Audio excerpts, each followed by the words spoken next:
supplies that you're going to need before you go ahead and get started with your KBTatts tattoo pen.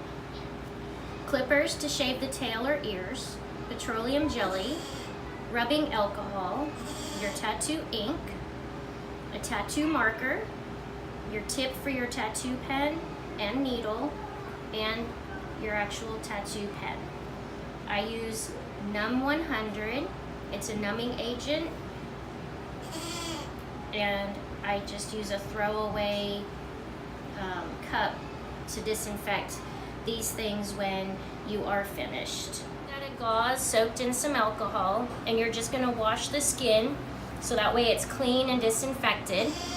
And when you're done washing that really good and it's clean, you're going to let it air dry for a good minute. When it's dry, you're going to apply this, the Num 100.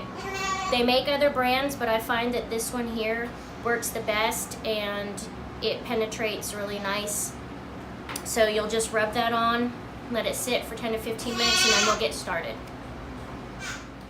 So after it's sat for about 10 to 15 minutes, just wipe off the excess, and then you'll use your marker. The numbing agent has sat for 10 to 15 minutes. You're just going to wipe off the excess.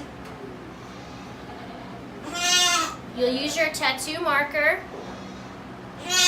and you're going to write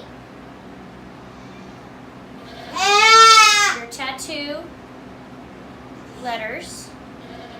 Mine are AKL, and then whatever number she is, which I will do that later.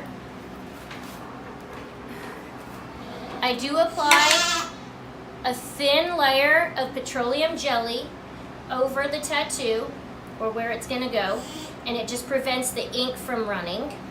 And then I'll let that sit for another minute. And while I'm waiting for that to sit, I will fill up my ink well. You want to make sure it's full, even though you're not going to use all of it, because if the needle bounces on the bottom of your ink well, it will ruin the tip of your needle. I do not wear gloves. My hands just get sweaty and I don't like the feel of it. You can always rub off the excess that gets on your fingers with rubbing alcohol. It'll take it right off. And then you turn this on, and you're gonna fill the needle up. I kind of lay it against the side of the ink well so I know how far to go down, and I just let it fill up.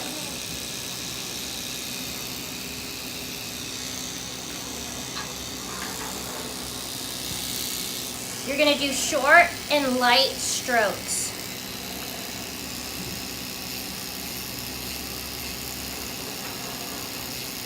Take your time. It's not a race. There's one line to the A. I usually get about 2 lines before I have to fill up again.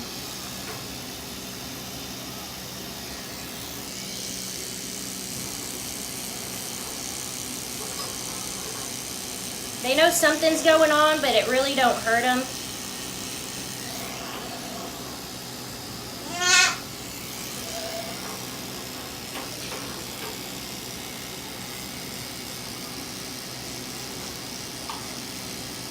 The younger they are, I feel like the easier it is. They don't move around as much.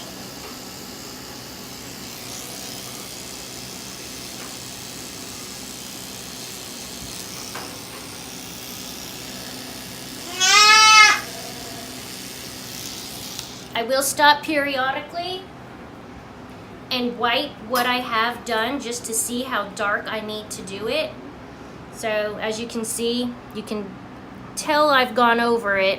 You can tell the middle line on the A is pretty dominant. So I'll just need to go over the 2 sides again.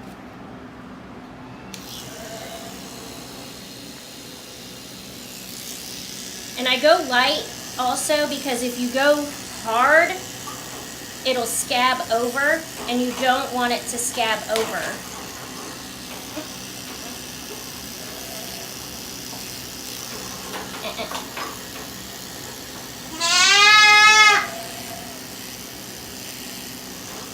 I know.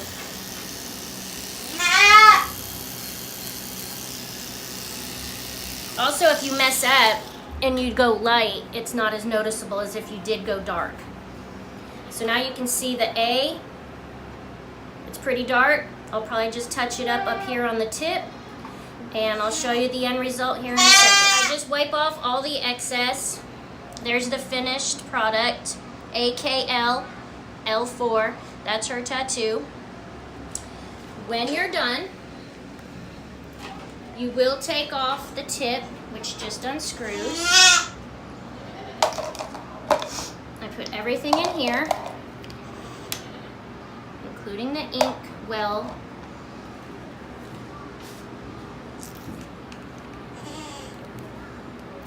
I pour alcohol in, and as you can see, it just runs right off of all the needle, the tip, and the well. I'll let that sit for a few minutes, kind of swish it around, and then I'll take it up to the house and just clean off all the supplies there. I don't put anything on her tail when I'm done.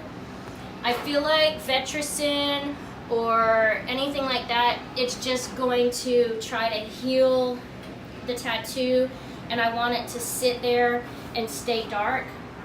So I just leave it alone. I don't want it to scab over, and I've had really good results with just leaving it the way it is and turning them right back out.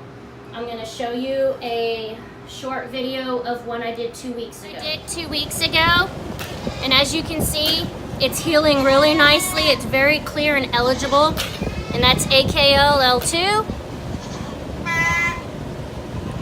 And once it's finished healing, it'll just be black. It won't have that grayish tint to it.